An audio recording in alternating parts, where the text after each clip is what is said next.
where we do that at, where we do that at, where we do that, where we do that, where we do that at. Boogie like this and I'm a who that. It's the Sports Coma, this is where we do that, do that. You're listening to the Sports Coma with Big Q and the guys on the PRO Media Network. Welcome. You're now rocking with the Sports Coma with Big Q and the guys, where we have intense, entertaining, educating, and enlightening sport talk from your favorite sports family. Shout out to the fam. Appreciate TheWhoThatDaily.com. That's right, the Who That Daily. The wrong stuff popping up in here, but it's all good. Shout out to the fam. What's up, man? Appreciate y'all joining us for this episode of the Sports Coma, man. We up in this thing. We got a special guest to preview the Baltimore Ravens New Orleans Saints Monday night matchup. It's going down, baby, in the Dome. Ravens doing pretty good. We got a very smart brother in this thing, Mr. IngravenVids, and he's up in this thing to discuss it and break it down. Welcome to the stream, my brother. I appreciate you. I like that. I like that intro, man. Where it said, "Oh, thank God, I'm not a Falcon." Then it said, "If it's something spelled fishy, then it's probably Roger Goodell." It's probably Roger Goodell and them damn referees. I promise you that much, my brother. We feel that to the third degree down here. But yeah, man, I love it, man. But yeah, I appreciate you having me on. Thank you.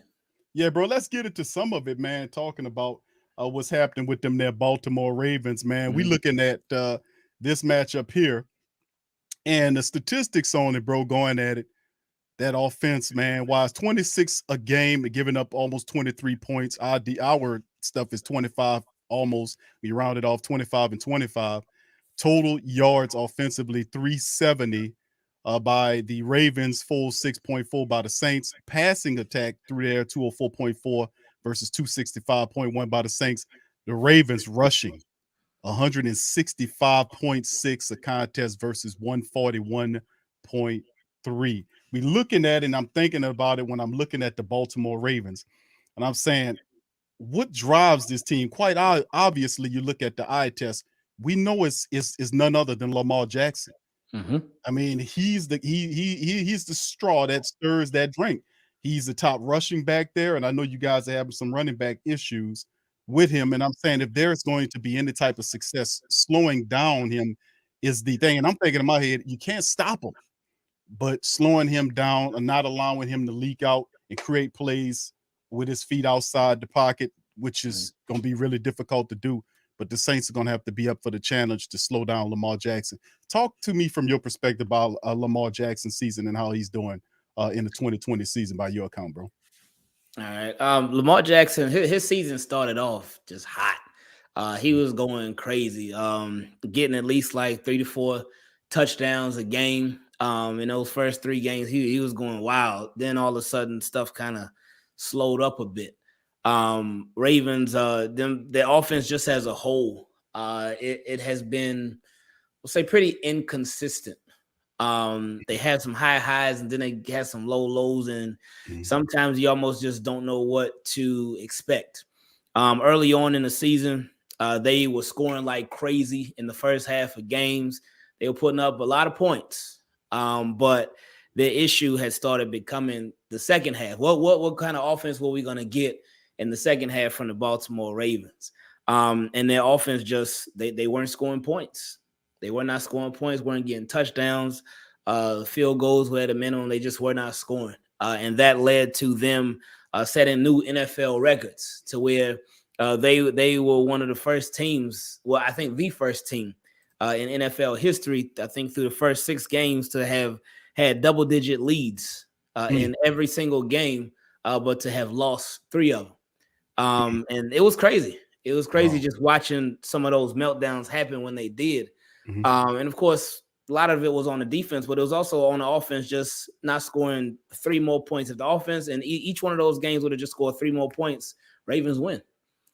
They had a 21-point lead on the Dolphins in the fourth quarter, lost that. They had a 17-point lead on the Bills in the first half, lost that. Against the Giants, they had a 10-point lead with 6 minutes left. Lost that.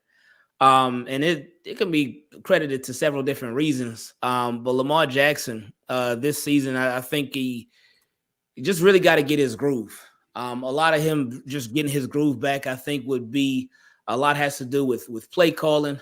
Because a lot of times with the Baltimore Ravens in the passing game, a lot of their plays are just these long, slow developing, deep balls.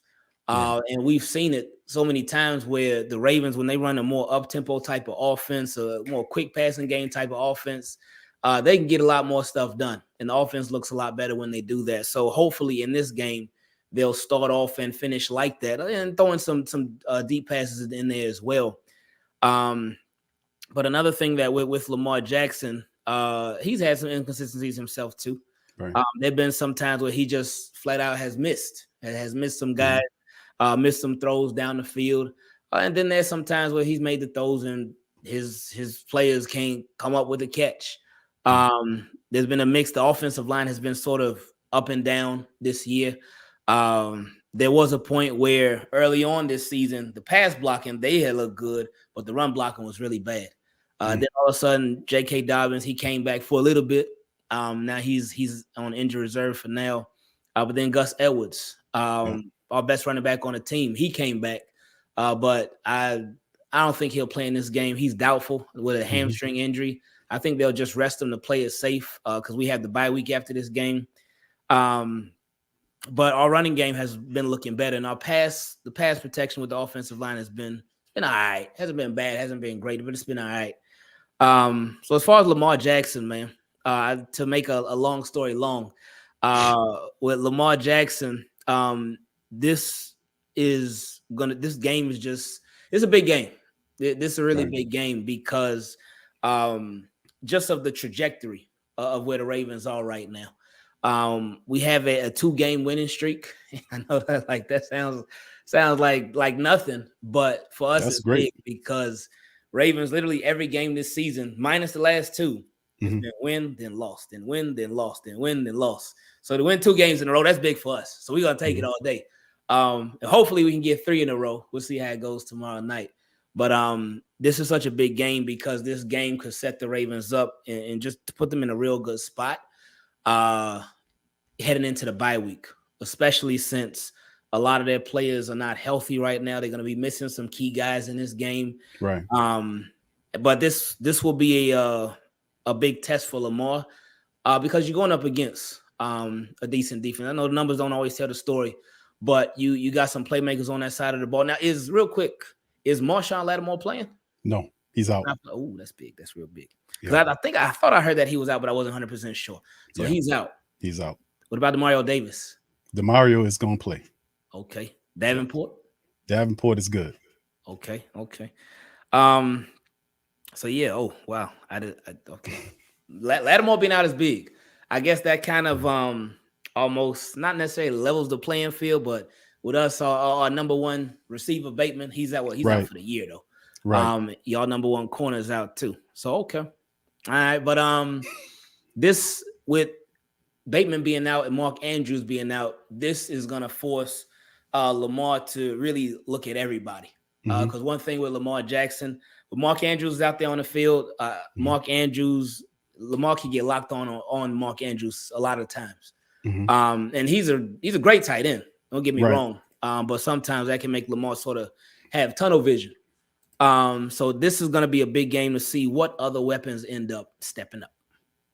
Yeah, indeed. And we missing Lattimore like you spoke about, but you guys missing some really good people. You talked about some of your running backs that you're missing.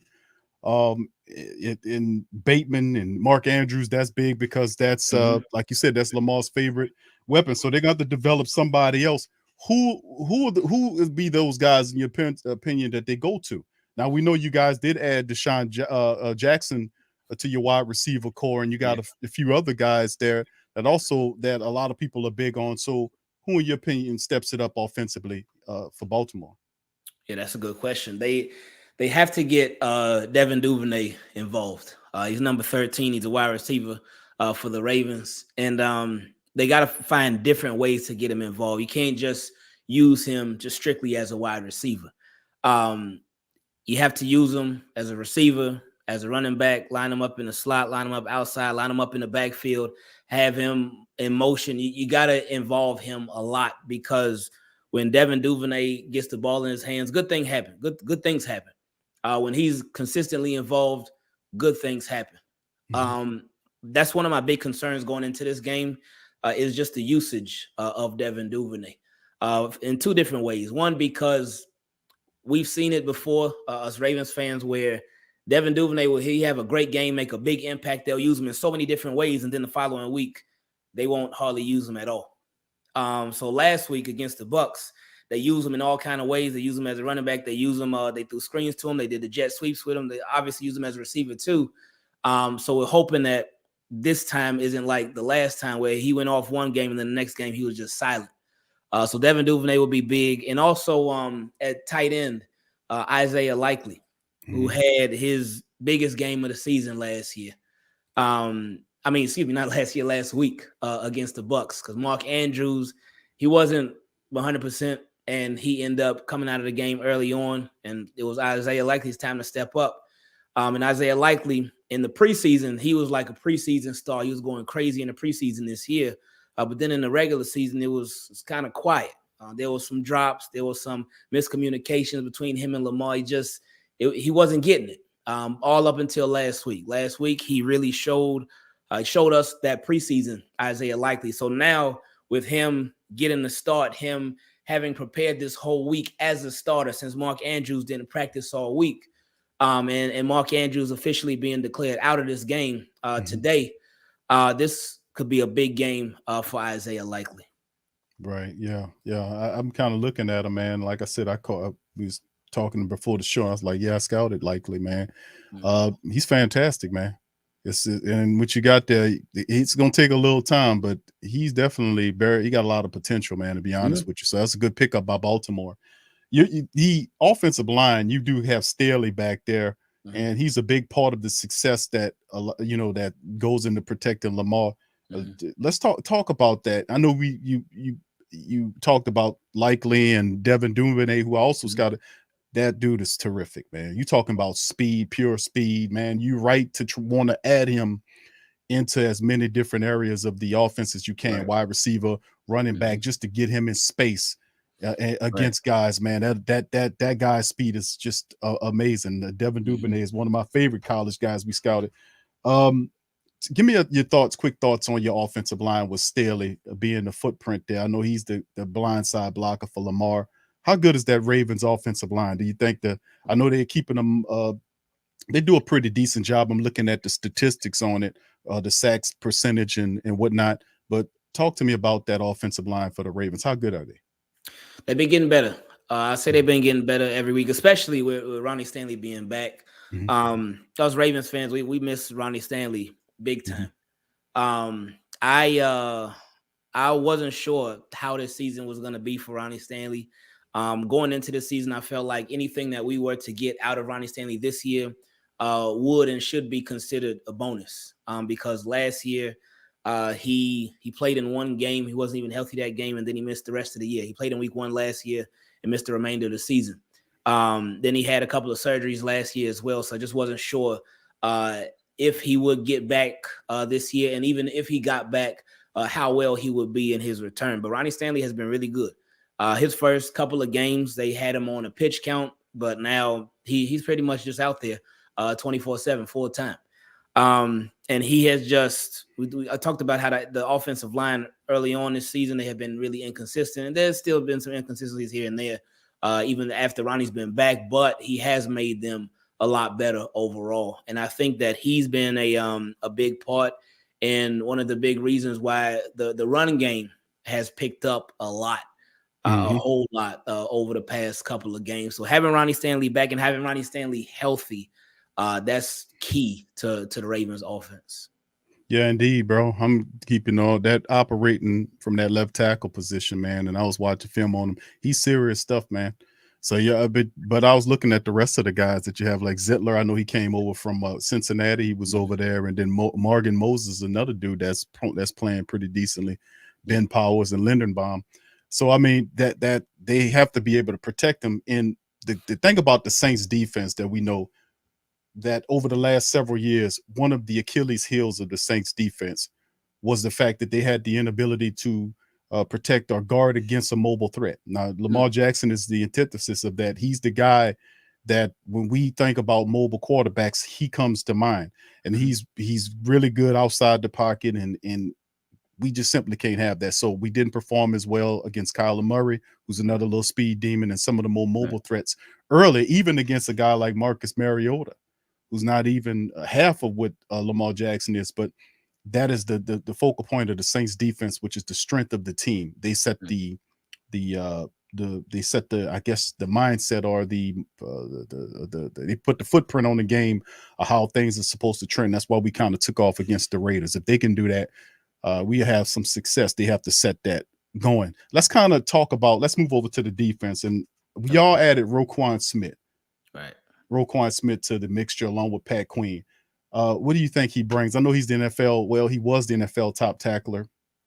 I think he still is now, but we'll see. I have to check the stats, but he's at last week. He's still up there. Right. And he's phenomenal, man. What does he bring with the Ravens defense next to Pat Queen? I think he will just bring consistency in the middle of that defense. At inside linebacker, going into this season, one of my biggest question marks for the Baltimore Ravens, it was at the wide receiver position, and it was also at inside linebacker. Patrick Queen, overall this year, he's been good. Certainly has some inconsistencies with tackling.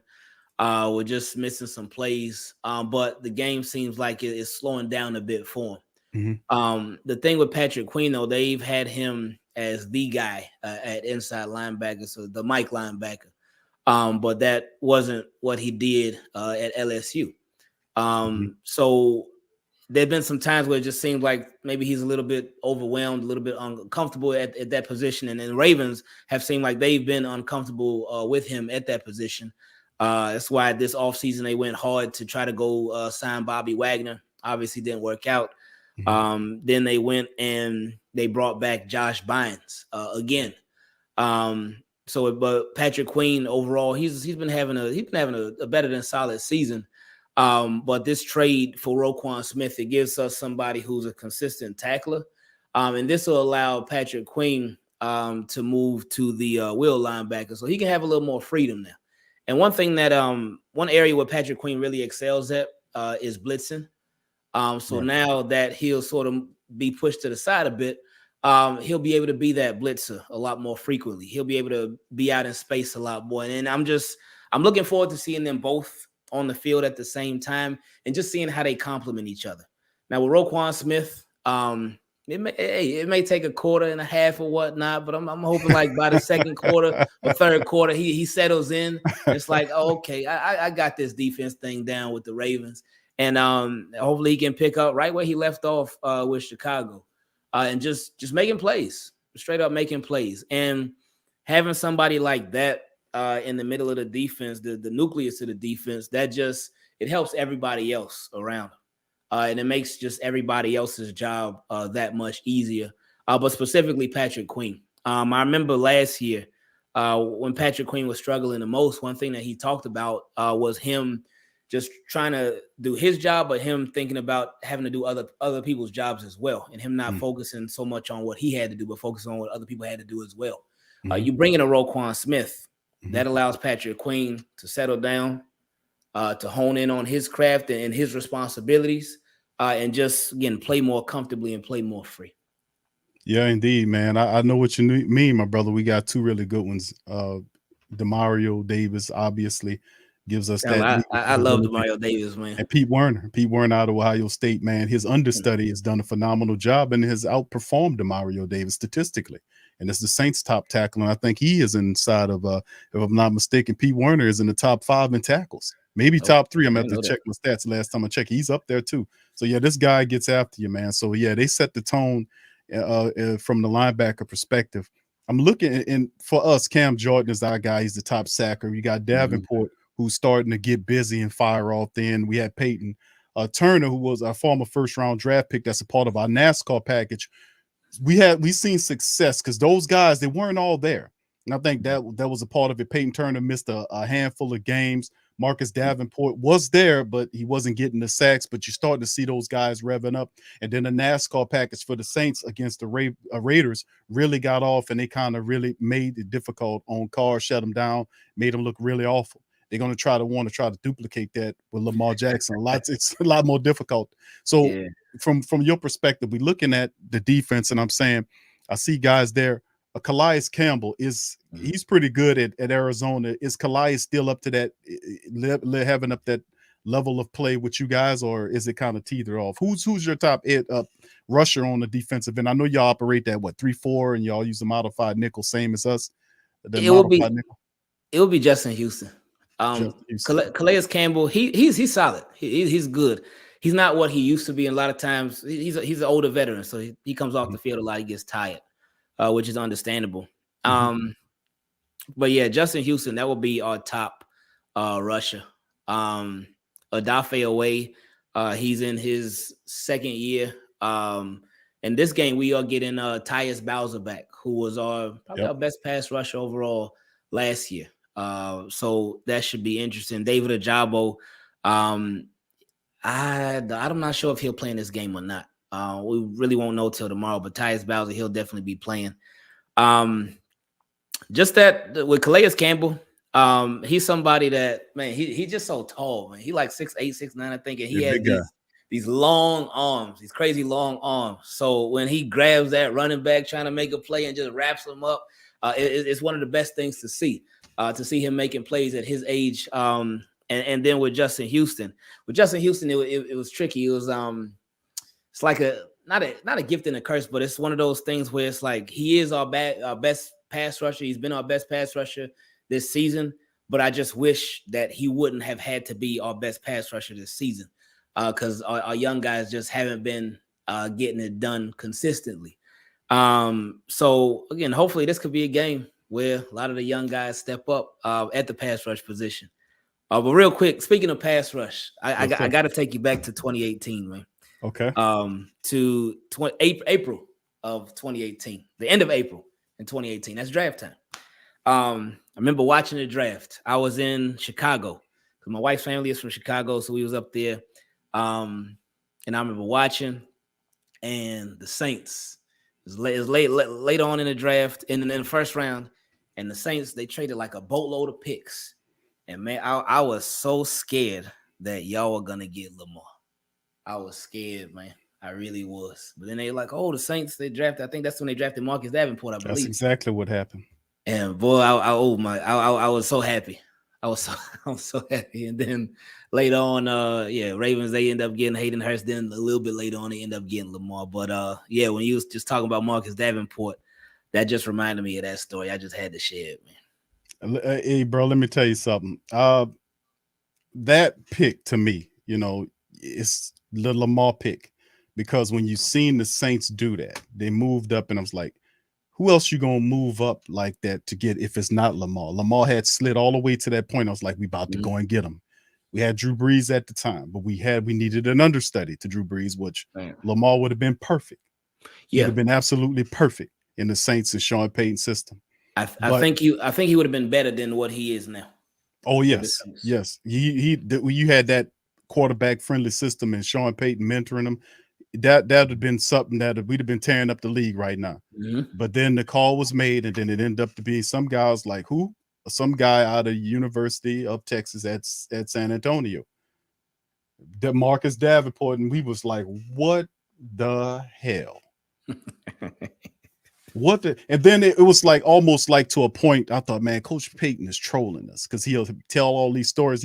He's a chatty catty now. He getting on everybody's show and he talking about, let me tell you about the time when I almost drafted your boy Patrick Mahomes. Let me tell you about that time. I heard about that. You see what I'm saying? So he got all kind of little stories right now that really seems kind of good to him. He can laugh about them, but they wasn't too good to us. We really wanted Lamar Jackson, bro, to be a Saint, man, but it didn't work that way. The Patrick Mahomes thing, the Saints had an opportunity to get him if they really wanted him. They let Kansas City jump ahead of them. The Lamar thing, they passed him up for Davenport. Davenport has not performed up to that level. Last year he had 9 sacks, but that's his best year. The season, the last year of his contract. And guys are saying, Q, you should have kept Trey Hendrickson. He's balling with Cincinnati right now. So if you'd have drafted Lamar, you still would have had Hendrickson come along. All this is in retrospect. But yeah, you're absolutely right. I know Baltimore was happy that they got Lamar Jackson, man. But we got to thank the Ravens, man, because you guys and Jim Harbaugh sent us Will Lutz. We was playing musical chairs for many years. And John Harbaugh was the one that called Sean Payton because they really was close. And he told him, I got a kicker for you, because obviously he couldn't beat out Justin Tucker. Come on, at the time. So he said, I got a kicker for you. And ever since then, the guy's been doing a very good job for us. So we owe the Ravens a lot for sending Will Lutz down here, no doubt about it.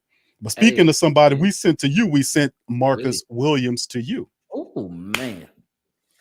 Marcus Williams, man, when Ravens signed Marcus Williams, I was shocked because with the Ravens, when it comes to them signing free agents, they normally, especially for big money, because they signed him to a 5-year, $70 million deal. Yes. They don't normally sign free agents going into their prime that are outside guys.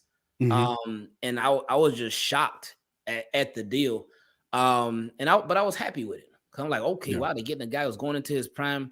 And I think it was like PFF or something. I don't know, PFF can be kind of funny, but PFF was like, oh, Marcus Williams has a good year every other year. They're like, well, you have a good year, then have a bad year, then have a good year, then a bad year. But anyway, Marcus Williams was phenomenal for us this year. He was phenomenal. I was so hurt when he got hurt with his wrist injury. And I'm like, man, this dude, he had been killing it, man. And he was exactly what we needed at that free safety position. He was just playing out of this world. So it sucks that he's not going to be playing in this game. Because I'm sure, I know this one would have been extra special to him. Yeah.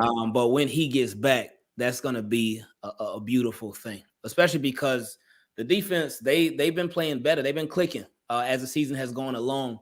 But to have Marcus Williams be added to what the defense has recently been doing would be a beautiful thing. But yeah, he had been playing great.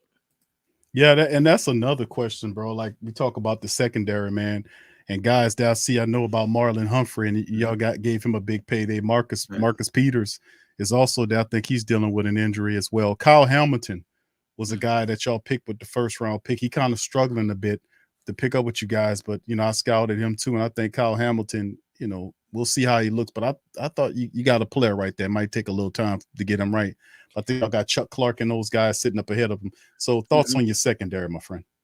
Secondary overall, they've been getting better. Last week they could have had a great week against the Bucs. They had a good week, but it could have been great because they dropped at least 4 picks. I mean, they do play on defense. They're not wide receivers, so the drops hurt a little bit less, but they still hurt because those are game-changing plays, especially against Tom Brady.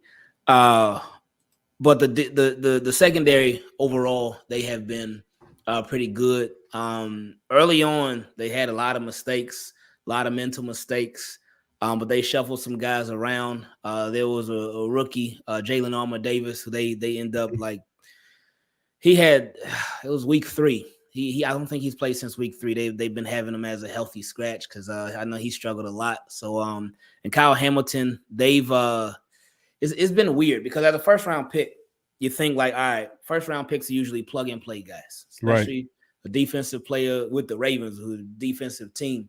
But Kyle Hamilton, he hadn't been out there too much, and I think the Ravens were really just trying to figure out what the best possible way to use him would be. So with Kyle Hamilton, he's been looking better. It's one of those. It's sort of a slow process, but it's better to be a slow process than no process at all. So he's been progressing slowly but surely. So hopefully that will continue. I mean, obviously it has to continue. That's your first round pick. You don't just pick a guy in the first round and be like, oh well, we hope it works out. No, you got to make this thing happen. But Chuck Clark, he's been all right this year. Marlon Humphrey has been great. I think his worst game of the season came last week against Mike Evans. And I mean, that it is Mike Evans, but still. Marshawn Lattimore, he ain't worried about Mike Evans. I know he usually locked Mike Evans down every time Saints play the Bucs. But Marlon Humphrey, besides that game last week, he has been having a great season. Marcus Peters, he's been having a good season too. And Ravens secondary, yeah, overall they've been pretty good. There've been some times where they would give up a lot of yards, but over the past like 4, 5, 6 games, they really been slowing down. Some pretty good quarterbacks like Josh Allen. They held him to I think under like 230 yards passing. Joe Burrow, they held him to like under 230 yards passing. And who else? They Tom Brady. They held him to under what was it? Under 250, I think. But because early on in the season they were giving up a lot of yards. They were giving up like these 300-yard passing games, but they've been gelling a lot more. And they are playing under a new defensive coordinator, so it's been a learning process, but it's starting to seem like, all right, these dudes are really starting to get it now. Right. Yeah. I mean, I'm looking at the defense, man, and I'm like looking at all that talent. Kyle Hamilton, 6'4", 220-pound safety you got there. I mean, when he gets online, man, Marlon Humphreys is a player. We know about Pat Queen. Justin Houston's is a guy that's been doing it for years. Roquan Smith's a player. You got JPP there, Calais, and several other players that reserves that are pretty decent too, like Josh Baines. And you look at you mentioned Bowser and several others, man. That opportunity to look at some of these guys. The Ravens, man, they have some players on the defense, so that's something we have to look out for. Talk to me about keys to the game, to Baltimore's victory. What are the keys to victory for Baltimore to win the game against the Saints?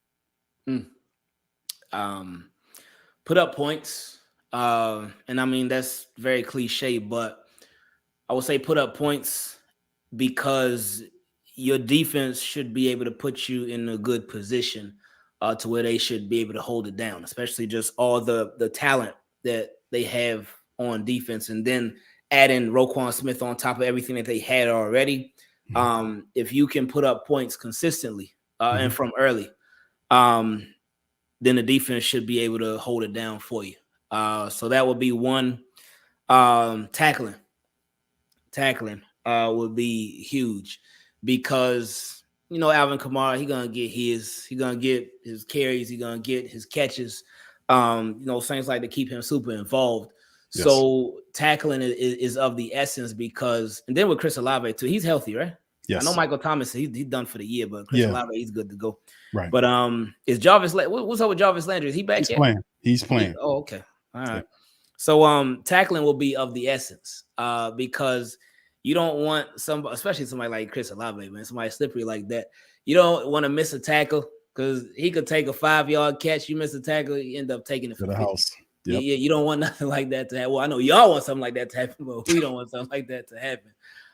So tackling will be key, and I really think eliminating the screenplays, because screenplays, boy, they have been a struggle with the Ravens for years. Over the past couple of games, they've been getting better overall at defending them, but you want to continue that. You want to maintain that level of consistency of stopping those screenplays and really just the short passing game, the passing plays where the quarterback will pass it at the line of scrimmage to whoever. You just want to stop that. The yak. You don't want to give up the yak. That's what I would say are the three keys to the game. Okay, yeah, that's well said, bro, because I feel like the keys to victory for the black and gold, man, number one, it's going to be we have to be able to run the ball effectively. And I was looking at some of the rush stats, and according to what I'm seeing here, they're very productive against the run. According to what ESPN posting, the Ravens defense is holding teams at 97.5 yards per game. So I mean that's pretty formidable, and they're saying they're giving up 285.6 through there. So according to these stats, it's saying that you could throw on the Ravens, just not run on them. But the key to it is, and of course you guys know Andy Dalton also well for playing against him for many years. So this is something that can't go without being said. Daniel Wilcox, bro, who we had to make an appearance on the show, who former Raven tight end Daniel Wilcox. Yeah, he spoke about that. He made mention of that fact. We talked about knowing the tendencies of Dalton, even though some of the players don't probably remember him, but the coaches most certainly do know his tendencies, what he can do and what he can't do. So that's what I was saying. The effort is the Saints will have to run on the Baltimore Ravens. They have to run on them, and do their best to control the clock and keep Lamar Jackson off the field. It's like how we used to treat Peyton Manning back in the day. When Peyton would get on the field, the best way to defend against guys like Peyton Manning, those really good quarterbacks, is to control the clock by using the running game to steal offensive reps away from the team, kind of suffocate them that way. So we're going to have to test that running attack that the Ravens pose, which is going to be a physical game. So I think next key will be out physical the Ravens. Now, defensively and offensively, you have to win the line of scrimmage from both sides of where you're on defense versus when you're on offense. That's something. Not turning the ball over and making the catches. That would be some of my keys. I got plenty more, but I think those are the pressing ones that we have to do. But talk to me about this, my brother. Mentioning Andy Dalton, what do you think about Andy Dalton in the Saints offense? I always say, like, going against a backup quarterback, and I know the quarterback situation with the Saints is weird right now. I know Jameis Winston was a starter, and then he got benched, and now it's Andy Dalton. He got hurt, and then he stayed on the bench, and now it's Andy Dalton. But I feel like going when you go up against backup quarterbacks, they are some of the most dangerous quarterbacks to play. Because I feel like Andy Dalton's got to be looking at the situation with New Orleans and thinking like, and knowing like, okay, I'm not the future here. I'm not going to be their long-term solution at quarterback. So it's almost like he has nothing to lose. And when you play against somebody that doesn't have anything to lose, those are some of the most dangerous people to go up against. And that's really just in life in general. But with Andy Dalton, we know he's not scared of the Ravens defense. Like he's going up against them a lot of times, obviously, when he was with the Bengals. He has given us a lot of heartbreak over the years. We gave something to him too. But Andy Dalton is going to go at this thing like, hey, I ain't worried about these guys.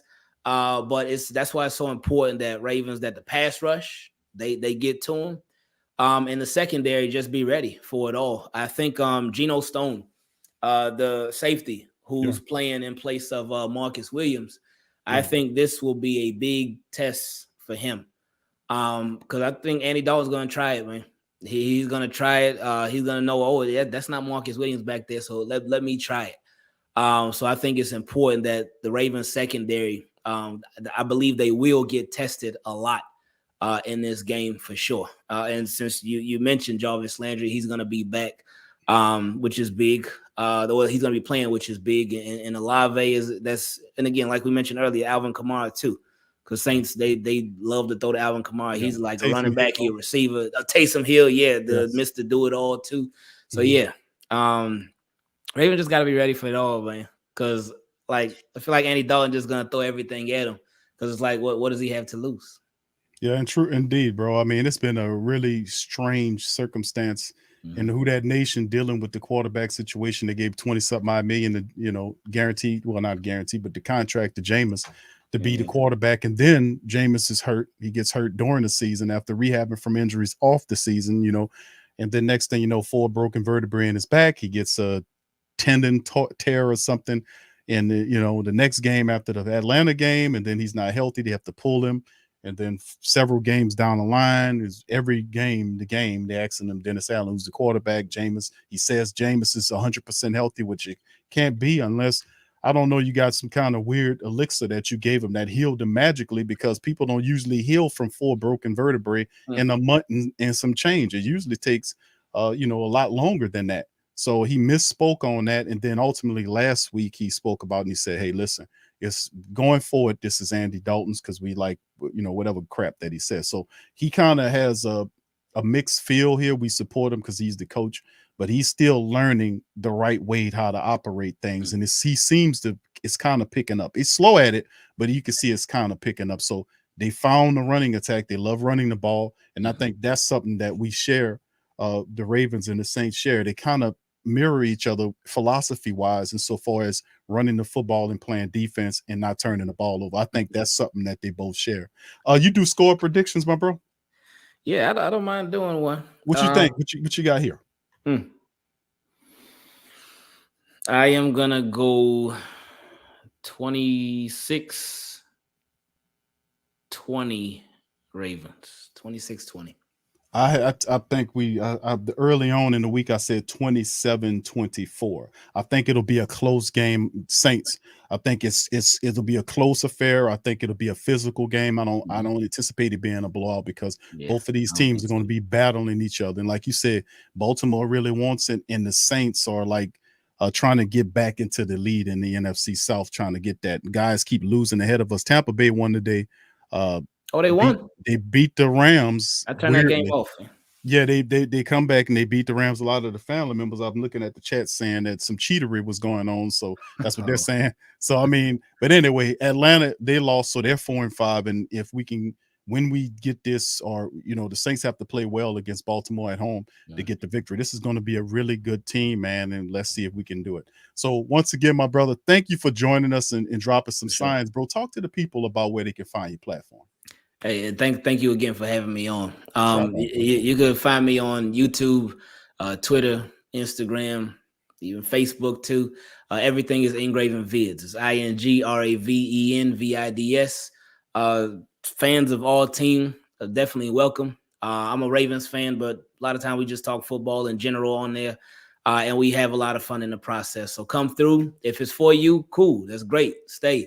If it's not for you, that's fine too. I appreciate any time that you spent watching the channel. So much love to you. I appreciate what you're doing here. And again, shout out to that fire intro song, man. I think I'm about to, after we finish, I'm gonna run it back and listen to it again, just to hear it again, because I loved it, man. But I appreciate you, man. Thank you, bro. Appreciate you, bro. And if you can, man, you can feel free, my brother, anytime after the game, feel free to pop up on the recap stream, or however you want, we can get your thoughts on the game, win, lose, or draw. All right, I appreciate that, man. Thank you, bro. Appreciate you. And thank all you guys out there for the super chats and the cash apps and everything. Feel free to hit the like button. Feel free to share the stream on your social media feed. And I'm going to holler at you on the flip side. Once again, shout out to you, my brother. You don't have to run it back. I'm about to run it. Okay, perfect. There we go. So shout out to the family. We're going to holler at y'all later. Peace and who that?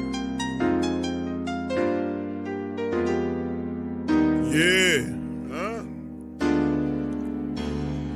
Boogie like Benson, I'm a who that. Long as I'm living, I'm a who that. Lose or winning, I'm a who that. Sports coma, yeah, this is where we do that. Where we do that, where we do that, where we do that, where we do that, where we do that. Boogie like Benson, I'm a who that. Sports coma, this is where we do that. Welcome. Somebody please better help. Running this thing like Elf. I thank God every day I'm not a felt. Go to YouTube Live with Big Q and the guys. If you ain't ride or die, the bandwagon get flipped. Been marching in, that was way for the ring. I was yelling out your shame for the championship. Bucking on Tampa, duck down. Falcons, pluck, get shut down. Panthers ain't much touchdown. The vision really belong to us now. So much hate on the Saints, you could probably tell. Ever since Bounty Gate hit the NFL, when things seem fishy, then you probably smell the crooked referees are Roger Goodell. Probably like this, and I'm a who that. Every day I'm living, I'm a who that. Lose or winning, I'm a who that. It's the sports coma, this is where we do that. Where we do that, where we do that, where we do that, where we do that, where we do that. Boogie like this, and I'm a who that. It's the sports coma, this is where we do that. You're listening to the Sports Coma with Big Q and the guys on the PRO Media Network.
Pro Shop. That's right, the Pro Shop is the platform store where you can go and buy all the latest merch to support the platform. Available at the Pro Shops, we have dozens of hundreds of products available for you and your family. Unisex tees for men and women, hoodies and sweatshirts, tank tops, kids and baby items, long sleeve tees, mugs, pillows, wall art, bath bedding, face masks, phone cases, stickers, bags, fanny packs, socks, hats, and many other items. Please feel free to check out the Pro Shops. The link is in the description section below. And remember, it helps the platform continue to grow. Check out the Pro Shop and Who That too. TheWhoThatDaily.com. That's right, TheWhoThatDaily.com. Your one-stop shop for everything New Orleans Saints, New Orleans Pelicans, LSU Tigers, even the top flight boxing news. So if you're a Who That and you're looking for a place to stay up on your team, WhoThatDaily.com is your site. TheWhoThatDaily.com for the sport Who That in all of it.